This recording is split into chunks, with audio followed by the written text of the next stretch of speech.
Halo, welcome back to my channel. Pada kesempatan kali ini saya ingin membagikan tips yang begitu dahsyatnya, yaitu investasi properti tanpa riba untuk pemula. Kita lihat tips berikutnya.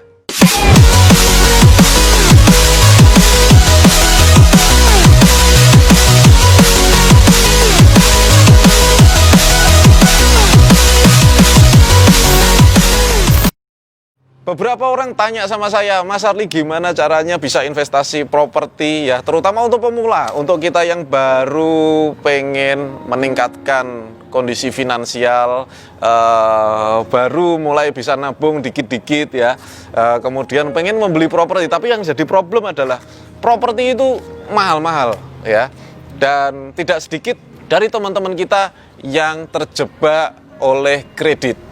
Nah, kalau kita terjebak sama kredit, Anda harus bayar bunganya, terjebak sekian tahun. Nah, itulah yang jadi problem saat ini. Dan tidak sedikit yang ketemu sama saya, kemudian mereka bingung ya, harus menyelesaikan bagaimana, ada yang propertinya mau dilelang, dan banyak sekali yang tidak bisa menyelesaikan hutangnya. Nah, kali ini saya akan membagikan tips untuk Anda, bagaimana caranya bisa berinvestasi properti tanpa riba dan untuk pemula. Tipsnya adalah ya, kita harus melihat propertinya apa saja. Ya, jadi kalau kita lihat properti itu jenisnya macam-macam. Properti itu ada banyak sekali. Ruko itu properti, rumah itu properti, kemudian gudang itu juga properti, kos-kosan itu properti, hotel pun properti, kemudian tanah kosong juga properti, kebun itu juga properti. Jadi properti itu jenisnya ada banyak. Nah, dari sekian banyak jenis, apa yang paling cocok untuk pemula dan apa yang paling cocok untuk bisa dimulai tanpa harus riba? Yang paling cocok adalah tanah.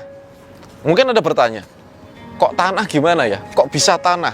Apa istimewanya tanah? Gitu ya. Kali ini yang akan saya bagikan pada Anda sehingga teman-teman tidak lagi bingung ya, harus mulai dari mana? Mulailah dari tanah. Nah, tanah yang seperti apa, terus bagaimana cara memulainya? Yang pertama ya, kita harus menanamkan dalam diri kita ya. Kita coba lihat teman-teman atau bukan teman-teman ya, kita lihat orang tua zaman dulu. Orang tua zaman dulu itu tanahnya luas-luas, rumahnya gede-gede, nggak punya utang ya.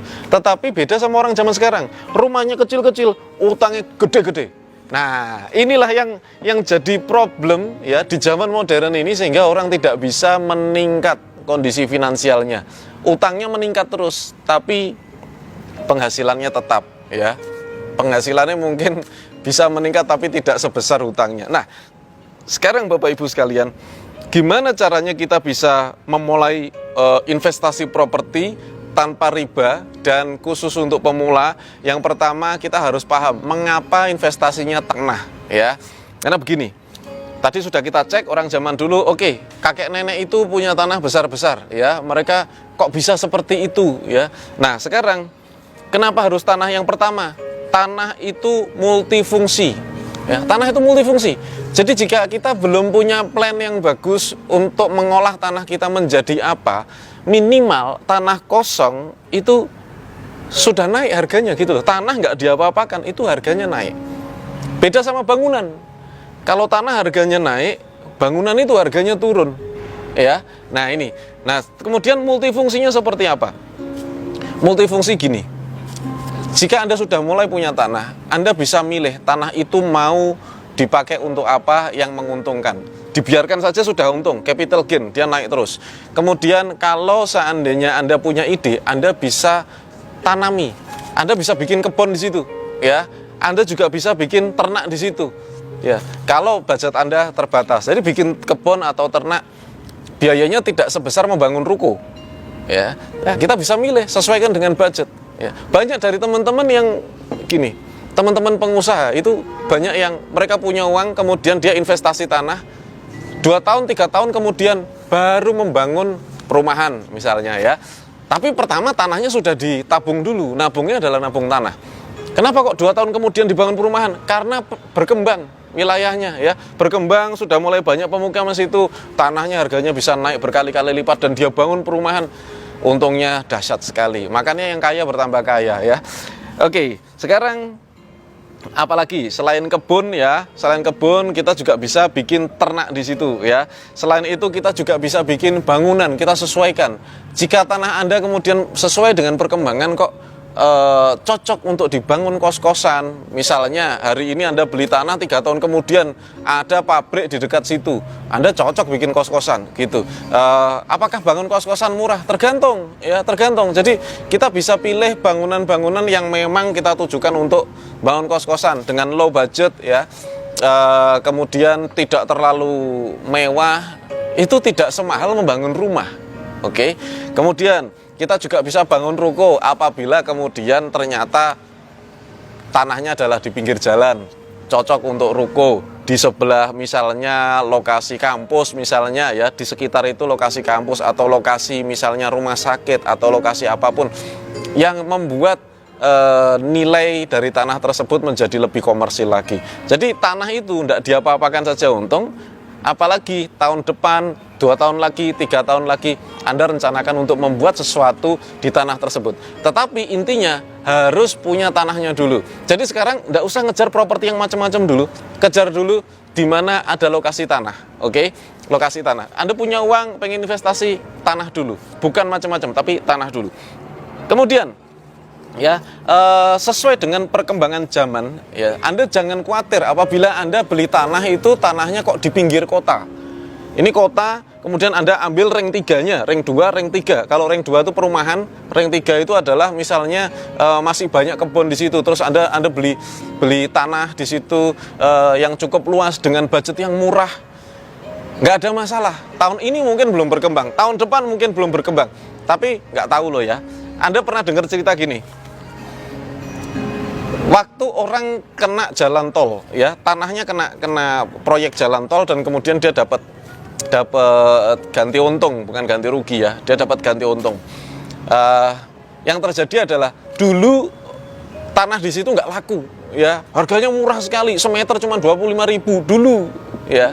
Tapi sekarang lihat aja sudah berkembang. Orang itu selalu berkembang, Bapak Ibu. Jadi penduduk itu bertambah. Ya, bukan berkurang, meskipun ada yang lahir, ada yang meninggal dunia, tetapi selalu bertambah jumlahnya. Ya, itu makanya kenapa yang tadinya pinggir, hari ini nggak pinggir. Yang hari ini itu masih di pinggir, tahun depan, 2 tahun lagi, 3 tahun lagi, itu sudah tidak di pinggir lagi. Karena pemukiman tuh selalu geser terus, ini sudah penuh, nanti pindah di pinggir lagi, penuh lagi, pindah di pinggir. Itu yang terjadi dengan tanah. Jadi investasi yang pertama adalah tanah. Nah, kemudian ya tadi sudah saya singgung sedikit di depan, yaitu tanah itu harganya naik, sedangkan bangunan harganya turun. Anda camkan baik-baik, sekali lagi saya ulang. Tanah itu harganya naik, sedangkan bangunan harganya turun. Saudara sekalian, ini harus menjadi satu prinsip dasar di dalam investasi properti tanpa riba. Kalau Anda perhatikan pada saat bangunan itu di appraisal, dinilai ulang ya, sesuai dengan nilainya. Biasanya mungkin bangunan itu dihitung misalnya 1 meter 2,5 juta. Dan di situ akan tertulis dibangun tahun berapa. Oke? Kemudian disesuaikan penyusutannya setelah beberapa tahun. Ketika sudah disusutkan, maka angkanya sudah tidak semahal 2,5 juta tersebut. Jadi bangunan itu nilainya turun. Tetapi kenapa orang menganggap rumah itu nilainya naik? Karena tanahnya nilainya jauh lebih besar daripada penyusutan bangunan tersebut. Nah, kalau Anda jeli, lebih baik kita berinvestasi dan tidak ada nilai yang turun di situ, yaitu tanah. Kemudian alasannya kenapa kok tanah? Tanah itu tidak perlu dirawat. Anda investasi rumah, kalau setahun dikontrakkan misalnya, Anda perlu perawatan. Tidak dikontrakkan pun, Anda perlu perawatan. Rumah kosong pasti rusak. Ya, pasti rusak. Yang catnya ngelotok lah, yang gentengnya sudah mulai pecah lah gitu.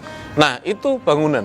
Tetapi kalau tanah mau di situ dipakai sama penduduk, misalnya sapinya diumbar gitu ya, bahasa Jawa itu diumbar ya.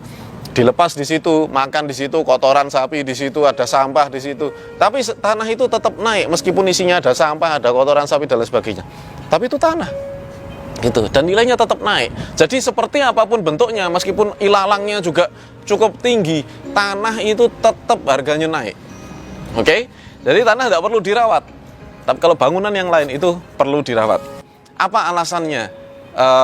Kenapa kok tanpa investasi properti tanpa riba untuk pemula ya? Kenapa kok kita mulai dari tanah? Karena sekali lagi harga tanah kosong tidak setinggi harga tanah yang ada bangunannya, itu sudah pasti ya. Anda beli ruko sama beli tanah kosong itu jauh lebih murah tanah kosong, artinya lebih terjangkau. Semakin harganya terjangkau, semakin mudah kita mencapainya.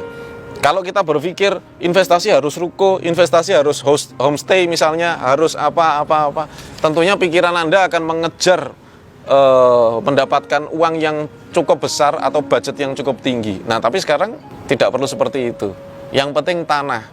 Anda nggak dapat tanah yang harganya sesuai budget, Anda cari di luar lokasi yang mungkin belum begitu berkembang, tapi potensial berkembang itu juga bisa. Ya, yang penting tabung dulu uang Anda dalam bentuk tanah.